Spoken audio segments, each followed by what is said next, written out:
नया साल 2026 शुरू हो गया है, लेकिन पाकिस्तान के सेना प्रमुख जनरल आसिम मुनीर ने साल के पहले ही दिन ऐसा बयान दे दिया है जिसने भारत पाक रिश्तों को लेकर नई बहस छेड़ दी है।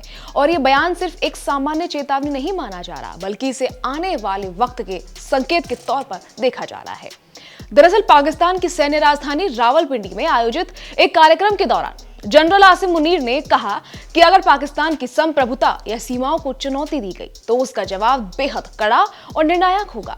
हालांकि उन्होंने भारत का नाम सीधे तौर पर नहीं लिया, लेकिन उनके बयान का संदर्भ भारत की ओर ही इशारा करता है। खास तौर पर उन्होंने ये भी कहा कि पाकिस्तान किसी भी बाहरी हस्तक्षेप को बर्दाश्त नहीं करेगा और हर स्तर पर जवाब देने के लिए तैयार है।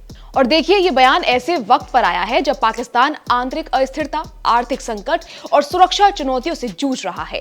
बलूचिस्तान और खैबर पख्तूनख्वा जैसे इलाकों में लगातार हिंसा की घटनाएं सामने आ रही हैं।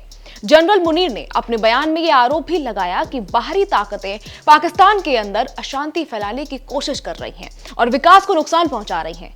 पाकिस्तान का इशारा एक बार फिर भारत की तरफ माना जा रहा है।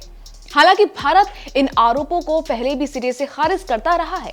अगर पिछले कुछ महीनों पर नजर डालें तो ये पहला मौका नहीं है जब जनरल आसिम मुनीर ने इस तरह की भाषा का इस्तेमाल किया हो। इससे पहले भी वो कई मंचों से भारत को लेकर कड़े बयान दे चुके हैं। कभी उन्होंने न्यूक्लियर माहौल की बात करते हुए चेतावनी दी, तो कभी पाकिस्तान की सुरक्षा को खतरे में बताकर आक्रामक रुख अपनाया। इन बयानों की वजह से अंतर्राष्ट्रीय स्तर पर भी चिंता जताई गई थी, क्योंकि भारत और पाकिस्तान दोनों ही परमाणु शक्ति संपन्न देश हैं और ऐसे में किसी भी तरह की बयानबाजी को हल्के में नहीं लिया जाता। भारत की तरफ से इन बयानों पर संयमित लेकिन साफ प्रतिक्रिया देखने को मिली है।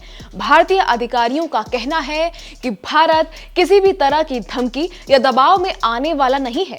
भारत की नीति स्पष्ट है कि वो अपनी सुरक्षा और संप्रभुता की रक्षा हर हाल में करेगा, लेकिन साथ ही अननेसेसरी उकसावे से भी बचना चाहता है। सुरक्षा एजेंसियां सीमा पर पहले ही सतर्क हैं और किसी भी स्थिति से निपटने के लिए तैयार हैं। वहीं बुधवार को प्रेस कॉन्फ्रेंस में डीजीपी यादव ने कहा कि पाकिस्तान ग्रेनेड हमलों जैसी घटनाओं को बढ़ावा देकर पंजाब को ज्यादा अशांत राज्य के रूप में दिखाने की कोशिश कर रहा है। उन्होंने इसे भारत के खिलाफ छेड़े गए छद्म युद्ध का हिस्सा बताया।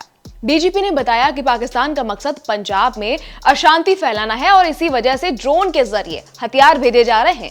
उन्होंने कहा कि इस नेटवर्क के सूत्रधार उत्तरी अमेरिका, यूरोप, दक्षिण पूर्व एशिया और खाड़ी देशों में बैठे हुए हैं। कुछ जानकारों का मानना है कि पाकिस्तान की सेना की ओर से ऐसे बयान कई बार घरेलू दर्शकों के लिए भी दिए जाते हैं। पाकिस्तान में सेना का प्रभाव बहुत ज्यादा है और अब देश के अंदर हालात बिगड़ते हैं तो बाहरी खतरे की बात करके जनता का ध्यान भटकाने की कोशिश की जाती है। ऐसे में ये सवाल भी उठता है कि क्या ये बयान वास्तव में भारत के लिए है या फिर पाकिस्तान के अंदरूनी हालात को संभालने की रणनीति का हिस्सा है। दोनों देशों के बीच पहले से ही भरोसे की कमी है और ऐसे बयानों से हालात और जटिल हो सकते हैं। हालांकि ये भी माना जा रहा है कि वास्तविक युद्ध की संभावना कम है, क्योंकि किसी भी टकराव का नुकसान दोनों देशों को भारी पड़ेगा। इसके बावजूद शब्दों की ये जंग जो है वो माहौल को तनावपूर्ण बनाए रखती है।